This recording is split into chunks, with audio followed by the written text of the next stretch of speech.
So, just a small update. A friend and I finished Dragon Quest XI and I wasn't prepared emotionally for any of it. My babies deserved so much better. I just want to protect them all. The only way I can atone for any of this tragedy is by finding various outfits for them. Anyway, happy Pride Month, everyone, albeit a bit late. So, a long time ago, in ancient times, I went on Twitter and asked you guys if you'd be interested in how I came out. For those of you who may not know, I am a bisexual panromantic. Yes, not only did I find I was interested in the male portion of our race, but also the fine females. The female tamales, trans and cis alike, and of course, our fine non-binary folk. This is the tale of how I found out that I was so far in the closet I was practically having tea with Mr. Tumnus, and how I escaped when I was very nearly an adult.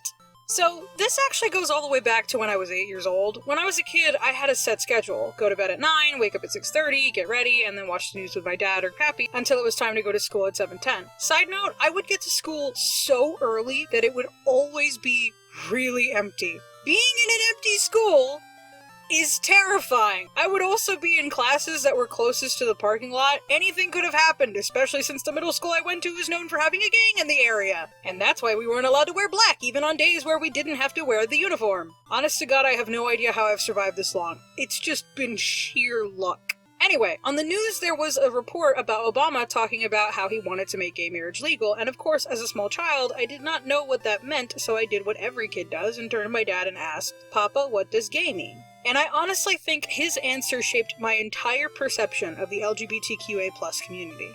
He told me, "Well, Nezzy, sometimes boys like boys and girls like girls." And that was it. Then I turned 14.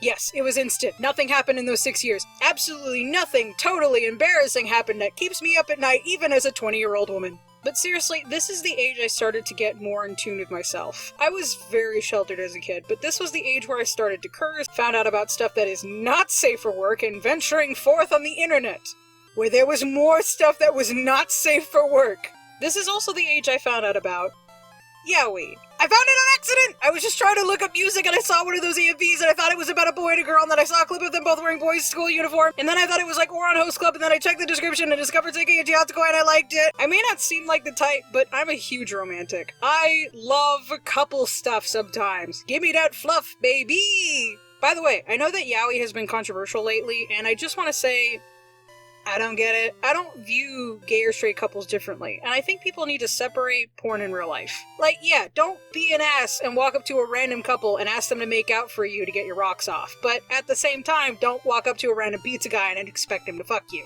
As long as it's not illegal, I don't fucking care what people do in the privacy of their own homes. So, yeah, that's my stance on it. This was also the same time I started watching BBC Sherlock, and a lot of people were shipping John and Watson, and they made jokes about it in the show. So, as a dumb 14-year-old, I decided I'm going to look up whether or not John Watson is gay. I found an article about all the possible sexualities that Watson might have. That is where I found the term bisexual. And then I sat down with myself for a really long time. Because I was curious. I thought girls were pretty, and I noticed that, in comparison to a lot of my other female friends, I wasn't really what you would call feminine. In fact, I think we even used to make jokes that I was low-key a butch. This isn't me trying to be all, "I'm not like other girls." This is just the type of person that I am. I've never liked wearing dresses because they make me feel like I'm walking around half naked. I can't tell the difference between eyeshadow and blush. And I always want to be the guy when I do duets with friends at karaoke. Yes, I do karaoke. And it's not for lack of trying, it's more lack of interest. I have female friends that act very effeminate, and I'll lend my face for makeup practice and all that jazz, but it's just not my thing. I'm also aware that my voice is the same way. My mom even commented on it once, saying that I sounded like a boy. I actually had someone that thought I was a boy. Granted, he was a kid at the school that I was volunteering at, and I was wearing a baseball cap and a large sweater. To this day, I think it's still hilarious. He just was staring at me the whole time while we were doing arts and crafts, and then suddenly I looked at him and he was like, "Are you a boy?" And I was like, "No." Fun fact, my closest friend thought I was a lesbian for an entire year before I officially came out as bi. And she would do this by testing me. What was the test? Showing me pictures of both male and female cosplayers and seeing how I react. You sly son of a bitch. I know you watch my videos! I'm calling you out right now! I think even my dad might have known, because whenever he gave me those when you get older talks, he would always say, when you get married to a man, or a woman, like a bit of a nudge. And it would always be kinda under his breath, but kinda not. Did everyone know before I fucking did? Anyway, I just asked myself questions. Would I be okay marrying a woman? Would I want to be with a woman? And I started imagining scenarios similar to how I used to when I was younger. You know, getting married, settling down, maybe even starting a family. It was odd because for the longest time, I never even thought about it. I thought I was straight, goddammit, I was so convinced! But yeah, I had no problem with it. In fact, I started to realize that I may even had feelings for one of those female friends of mine. I came out as bi-curious when I was 15. I didn't come out as bisexual until I was 17. A part of this was because I wasn't entirely sure. In all honesty, I was kind of scared. Not because of my parents or my friends, but because of the actual community. As a newbie to the community, I started learning more about identities and identifications, but I also learned about some things that I wish I didn't. Particularly, where I wasn't wanted. There was a time where I felt like I had to choose, or I was being greedy, selfish, or a liar. Like, I had to be a lesbian, or I had to be straight, and whoever I chose in the end would solidify what I am instead of what I said. I was scared of being myself. There was a period of time where I felt like no one was on my team, like I wasn't wanted. As I got older and talked to more people who were like me and saw how confident they were and how supportive my friends and family were, I became more confident in myself.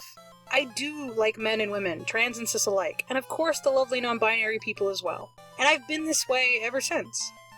And anybody out there who may also be struggling to find out who you are, give it a little time. There is nobody you have to be other than who you want to be. And to people who may be a little confused right now, that's alright too! People spend years figuring out who they are. People will switch between being bi, gay, straight, pan, and back again. It's the same thing with identities. It can be a little scary sometimes, but you'll get there. I did. There's a whole community that's here for you. A whole community that wants to make sure you live a happy and healthy life. It can be a little scary. I was pretty nervous talking about it with my parents, particularly my mom, but remember there will always be people for you that love and care about you. Side note to help lighten the mood, but why is it that whenever people see a gay couple in a cartoon, their first thought is sex? Like, when I see a couple for the first time, gay or straight, doesn't matter, my first thought isn't, oh, she definitely steps on his balls and he's totally into anal beads. I'm just saying, for people who claim to hate gay sex, you sure do think about it a lot. Fuck, my dad watches my videos. Anyway, happy Pride to you all, and let's wrap up this lovely month with a fan art feature. The first piece we have is from YBE00792677, with this adorable ship of me and Ponder. I love the kind of acid lava lamp vibe this is giving off with the colors, and the piece is adorable.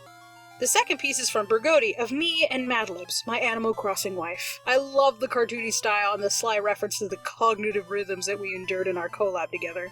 And finally, we have the third piece from Dragonfire, a redraw of me straight out of a video, and it looks so cool. I love the sass levels you're giving me on this. It's truly wonderful.